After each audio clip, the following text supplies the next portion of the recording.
back to the channel of Pro Enzo Vids, and this video is going to be about some of the surprise packet teams that could potentially, push for a top 8 spot in 2022.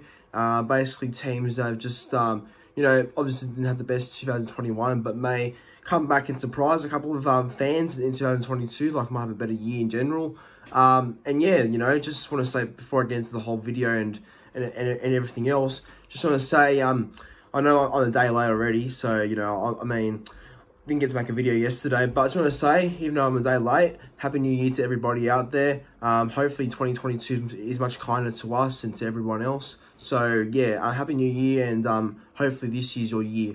But yeah, to get into the video now, yeah, look, I think there's plenty of teams that have built pretty well. Like, for example, I feel like teams like Bulldogs, who missed the finals last year, they came last in 2021, and I think they've recruited very strongly. They've already recruited heaps of players that have had success at other clubs, like Addo Carr, Naden, Burden. They've signed a lot of quality next year, the Bulldogs, and I think, that's going to really benefit their side and make them more of a... You'd expect a better team overall. I think they will be a lot better than what they have been. And another club that's also on the rise as well, and I believe it's building really well, is the Dragons. The Dragons have also, signed a lot of, well, not a lot, but they've signed some, made some smart signings, I reckon. Like, they've signed Moses Sully for Manly. And look, he didn't get any game time last year. Like, he hardly got any games with Manly, but on his day, he can be a very good player, and he still has a lot of potential. So, he could go really well at St. George. Jaden Sewer's a big buy as well. I'm a big fan of Sewer. I think, he'll definitely help the forward pack a lot. And that's where the Dragons are really going to look strong next year, is in the forward pack, because they've really strengthened their forward pack up by making signings of Francis Moller, Aaron Woods, George Burgess, Sewer, and DeBellin's going to have a full season as well. So, yeah, I think the Dragons look very strong in the forward pack next year. So, I expect them to have an alright year as well in 2022. Yeah, and the Broncos, Broncos are also another club that I think is on the rise, with Adam Reynolds being the halfback now. They've finally got a main man in that team. So, I guess he'll be the one that directs the Broncos and kind of becomes a bit of a leader at the club as well. So, yeah, I think he's going to go well. I really think Reynolds is going to really help that Broncos side, pick up some wins and definitely become a bit more better overall, I suppose. Maybe he'll be that guy who can help the Broncos guide them to the finals for the first time since 2019. So, I think he'll be very good for the Broncos, Adam Reynolds. And, the Broncos have a lot of good young talent as well. Like Staggs, if Staggs has a full season, then watch out. Tyson Gamble, Cobbo, who I think is very, very good. There's, a lot of potential in that Broncos team. So I guess if they're all can stay fit, then, yeah, very exciting team to look out for. So, yeah, I think that's some of the teams that can really surprise. A lot of people are saying, the Sharks are another club that can really come up as well. And, yeah, I believe the Sharks are a top 8 team. Like, I'm not going to give any early predictions away because, my predictions come out in about 28 days on January 30, when I make my full NRL 2022 ladder prediction.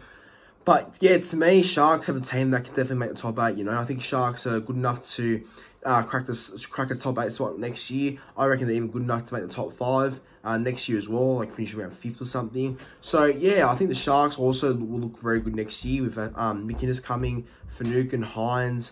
It's a very strong team on paper. So, and Frank Craig Fitzgibbon, the coach, Fitzgibbon's obviously had a lot of success at the Roosters when he was assistant coach to Trent Robinson. So I reckon he'll go all right working as the head coach of the Sharks. So yeah, I think Sharks can definitely have a big season next year, and I'm predicting them to as well.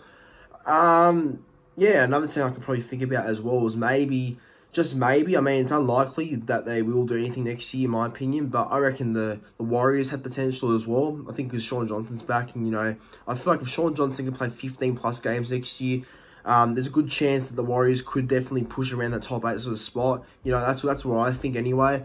And the forward pack's good as well, like Fanua Blake, Ben Merck Masilla, Tavaga, Harris. The forward pack's also pretty good as well. So I guess the Warriors can stay fit and definitely well, a big key for the Warriors is to stay consistent, because the Warriors are not a consistent side. You know, you see in most games they have a big win, then the next week they fade off and lose. You know, that's what they're going to work on. The Warriors is their consistency and inconsistency. So, you know, yeah, I think Warriors are a team that could definitely go well next year, but, you know, to me, they're just a bit too inconsistent. I can't trust them. So I guess they're not really a surprise packet team for mine coming into this year. But you never know, of course. I mean, the season's still 2 months away, so we'll have to wait and see what happens. But yeah, for me, it's like the Broncos, who I think will be a surprise packet this year. They'll go really well, I reckon.